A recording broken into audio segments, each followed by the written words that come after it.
Michael, du hast das Buch Neues von Daniel Kahnemann gelesen. Um was geht es in diesem Buch? Das Buch beschreibt ein Phänomen, das wir in unserem Beruf sehr, sehr gut kennen. Es geht darum, dass der Mensch, wenn er Entscheidungen trifft, beeinflusst wird durch externe Faktoren, wie Müdigkeit, wie Hunger, wie Sympathie, und dass er sich dieser Einflüsse eigentlich nicht bewusst ist, dass man sie aber von außen her bis zu einem gewissen Grad steuern kann. Und das Buch ist insofern interessant, indem es mit sehr empirischen Daten das belegt, dass das tatsächlich so passiert. Dann sprichst du an, dass du das im Berufsalltag eigentlich auch schon erlebt hast. Kann man das auch jetzt gerade für Verhandlungszwecke in dem Fall auch bewusst einsetzen? Und wenn ja, machst du das? Also es ist ein fester Bestandteil von unserem Beruf.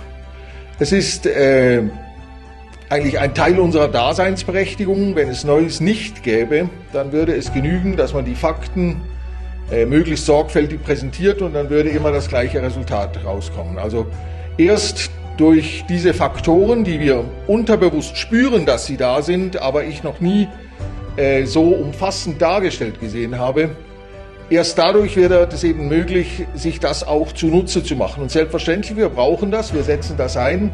Man muss immer nur aufpassen, dass man selber nicht davon betroffen ist, weil wir natürlich auch Empfänger solcher Nachrichten sind. Aber es ist ein fester Bestandteil unserer Vorbereitung auf einen Prozess, auf eine Verhandlung. Und in diesem Sinne ist es sehr, sehr wichtig. Und kannst du ein Beispiel nennen, wie kann man das bewusst einsetzen bei einer Verhandlung?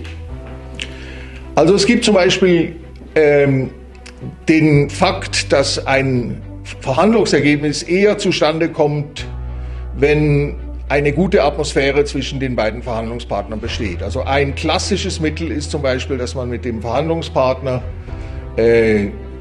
zu einem Abendessen oder zu einem Mittagessen geht, eine gute Flasche Wein trinkt und damit eine angenehme Atmosphäre schafft. Man wird dann natürlich auch selber davon beeinflusst, selbstverständlich.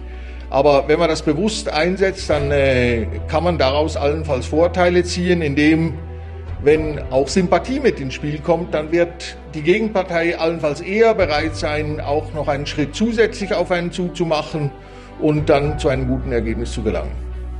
Du sprichst jetzt eher die positive Beeinflussung an durch Neues. Was ist, wenn beispielsweise der Verhandlungspartner das negativ einsetzt? Wie wehrt man sich dagegen? Oder was muss man berücksichtigen, damit man sich nicht zu sehr beeinflussen lässt?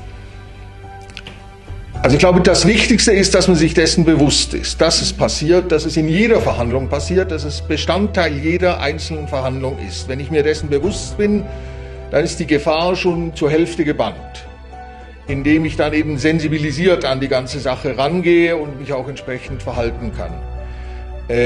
Aber selbstverständlich sind wir auch davon betroffen. Also wir sind gerade auch von Sympathie oder Antipathie, wir sind von Müdigkeit, von Hunger betroffen.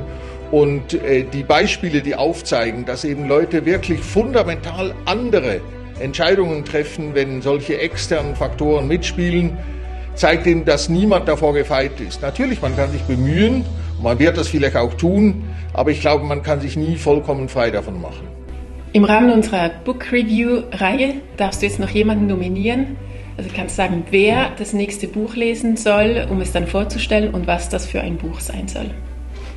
Das mache ich sehr gerne. Ich möchte gerne Oliver Gnehm nominieren und das Buch ist ein ganz spannendes Buch. Es ist Hostage at the Table von Georg Kohlrieser.